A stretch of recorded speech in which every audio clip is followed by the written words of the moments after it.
Assalamualaikum warahmatullahi wabarakatuh. Alhamdulillah, alhamdulillahilladzi arsala rasulahu bil huda wa dinil haq liyudhhirahu 'ala dini kulli wa kafa billahi syahida.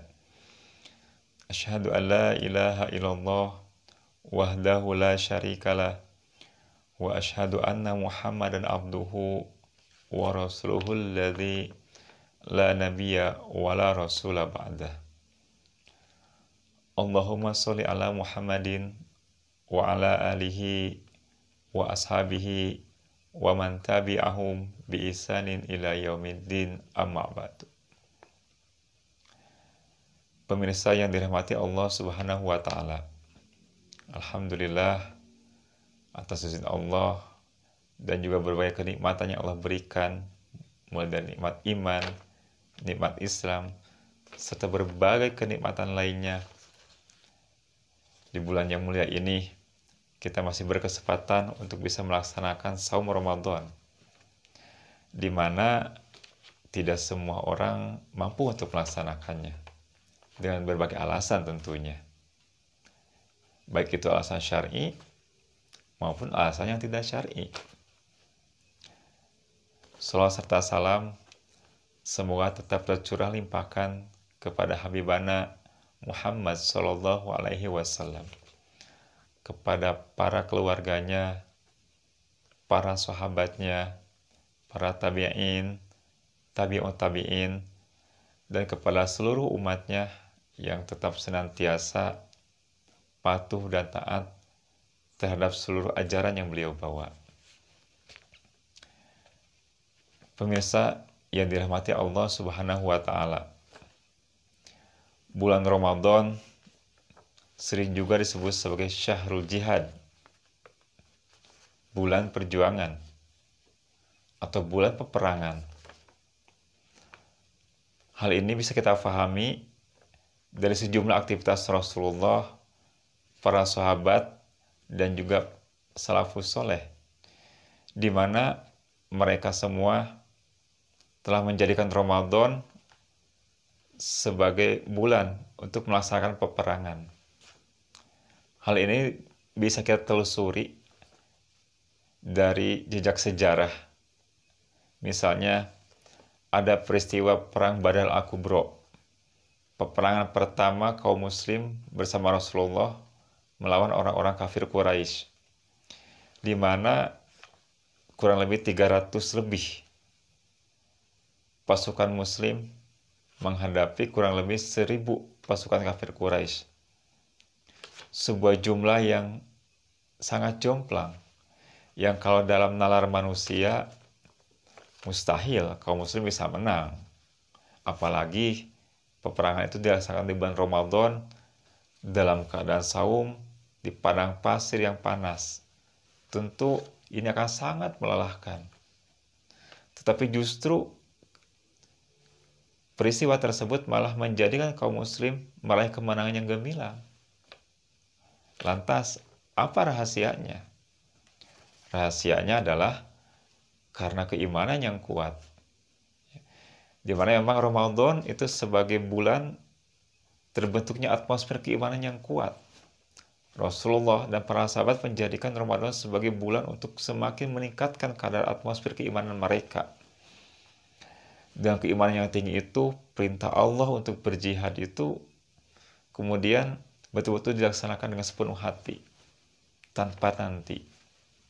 Maka tak ayal kemudian Allah memberikan pertolongan dalam peperangan tersebut, dan akhirnya kaum muslim menang. Dan itu semata-mata karena kualitas keimanan mereka kepada Allah Subhanahu wa taala dan kualitas keimanan mereka terhadap hari akhir, di mana memahami bahwa hari akhir adalah tempat persinggahan selama-lamanya, tempat hidup selama-lamanya kekal abadi. Jadi kehidupan akhiratlah yang kemudian dituju oleh Rasul dan para sahabat.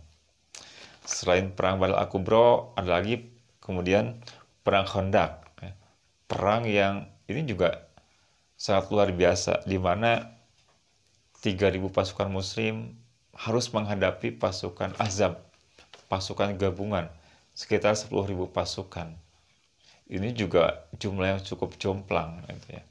Tetapi karena keimanan yang kuat, karena kesabaran yang luar biasa, spirit jihad itu ditanamkan, semangat jihad itu tertanam dalam diri kaum muslim, akhirnya Allah memenangkan kaum muslim dalam peperangan Khandaq.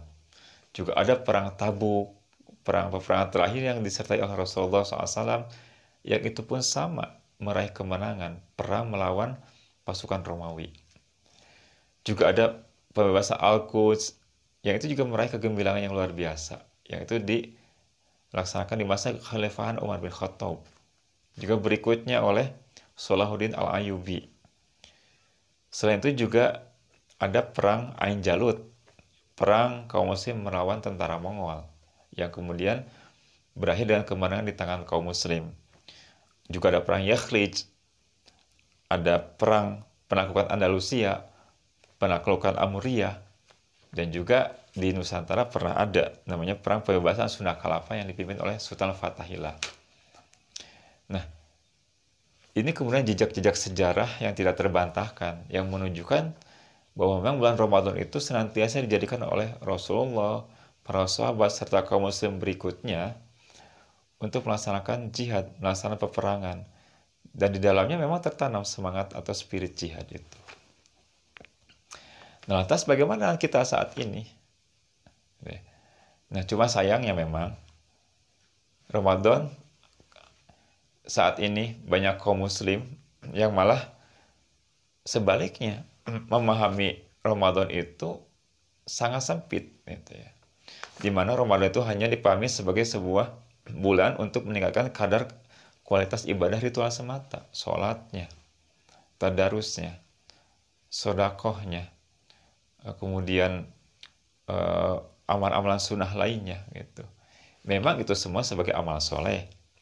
Tetapi Rasulullah tidak hanya membatasi di situ. Jika tadi lihat kerunutan sejarah, Rasulullah justru menjadikan Ramadan sebagai momentum terbaik untuk meraih pahala yang sebesar-besarnya melalui aktivitas jihad dengan spirit jihad, semangat jihad itu. Nah, lantas bagaimana dengan kita saat ini? Maka setidaknya kita bisa mengambil spirit jihad itu. Kita bisa mengambil semangat jihad itu, kita tanamkan dalam diri kita. Untuk apa? Untuk membangkitkan kondisi umat, membangkitkan keadaan umat saat ini yang sedang terpuruk. Dimulai dari apa? Pertama, kita mulai tanamkan dalam diri kita dengan spirit jihad itu, dengan semangat jihad itu, untuk semakin meningkatkan kualitas ketaatan kita kepada Allah Subhanahu wa Ta'ala. Dengan melaksanakan seluruh perintahnya dan menjauhi seluruh larangannya. Tidak memilah-milah, tidak memilih-milih. Sebagaimana perintah Allah, A'udzubillahi minasyaitonirrajim. Ya ayyuhalladzina amanu udkhulu fisilmi kaffah. Wahai orang-orang yang beriman, masuklah kalian ke dalam Islam secara kafah, secara totalitas. Maknanya apa? Maknanya adalah Allah memerintahkan kepada seluruh orang-orang yang beriman. Untuk apa? Untuk melaksanakan ajaran Islam secara kafah, secara totalitas. Jadi ketika Allah memerintahkan apapun, maka jawaban seorang beriman semestinya sami'na wa ata'na. Kami dengar dan kami taat. Bukan sami'na wa asoina. Ya. Artinya seorang yang beriman tidak layak untuk memilah-milah perintah Allah dan memilah-milah larangan Allah. Semestinya setiap perintah dan setiap larangan itu ditunaikan dengan sebaik-baiknya. Perintah dilaksanakan, seluruh larangan dijauhi. Itulah karakteristik seorang muslim. Nah, itu hal pertama yang bisa dilakukan oleh kita sebagai seorang muslim untuk membangkitkan umat. Ya, karena semestinya memang Ramadan itu dijadikan sebagai momentum, ya, dijadikan sebagai momentum kebangkitan umat. Yang kedua, ya, selain kemudian Muslim itu ada motivasi untuk taat secara totalitas terhadap seluruh perintah dan larangan Allah, ya, juga harus ada motivasi untuk meningkatkan kadar keilmuannya, kadar sakopah Islamnya. Karena dengan meningkatnya ilmu dan sakopah Islam, maka akan meningkat pula ketaatan kepada Allah Subhanahu wa Ta'ala, insya Allah. Gitu ya. Selain itu, yang ketiga, maka kita pun berupaya untuk memperbaiki kondisi keluarga kita. Lalu keempat, memperbaiki kondisi masyarakat, bahkan memperbaiki kondisi negeri ini yang kita cintai, negeri Indonesia ini. Karena mau tidak mau, kita dihadapkan pada kenyataan bahwa negeri ini sedang menghadapi krisis multidimensi. Umat sedang terpuruk. Berbagai permasalahan menimpa negeri ini. Mulai dari korupsi yang merajalela, perzinahan, kriminalitas, pembunuhan, bullying, LGBT, dan lain sebagainya. Itu adalah fakta realitas yang kita hadapi bahwa negeri ini memang sedang sakit. Negeri ini sedang terpuruk. Ya. Karena apa? Allah nyatakan, Zuharul fasadu fil bari wal bahri bima kasabat aydin nas. Nampaknya kerusakan di daratan dan di lautan kan apa? Bima kasabat aydin nas. Karena perbuatan tangan-tangan manusia. Sebagai mufassir mengatakan bahwa bimaksiatin nas, karena kemaksiatan manusia. Itu. Nah, solusinya apa untuk membangkitkan itu, membalikkan keadaan itu? Umat ini harus dibangkitkan dengan pemahaman Islam. Gitu ya. Dengan spirit jihad itu, dengan semangat jihad itu, pemahaman Islam harus ditanamkan ke tengah-tengah umat.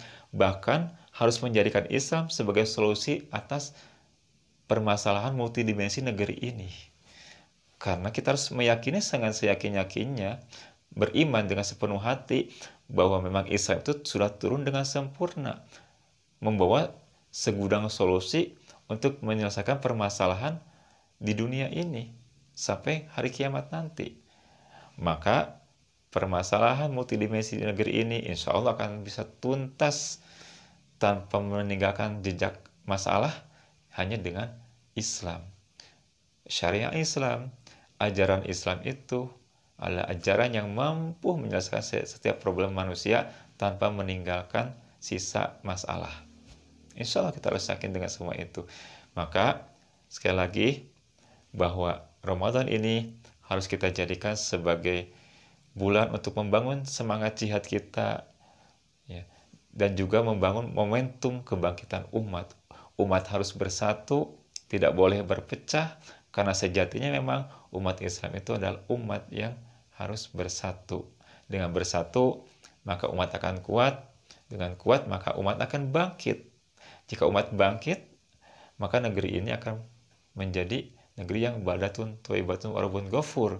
Karena umat yang bangkit, pemikirannya umat yang akan mau dan mampu untuk melaksanakan seluruh ajaran Islam di dalam sendi-sendi kehidupannya, di dalam seluruh dimensi kehidupan ini.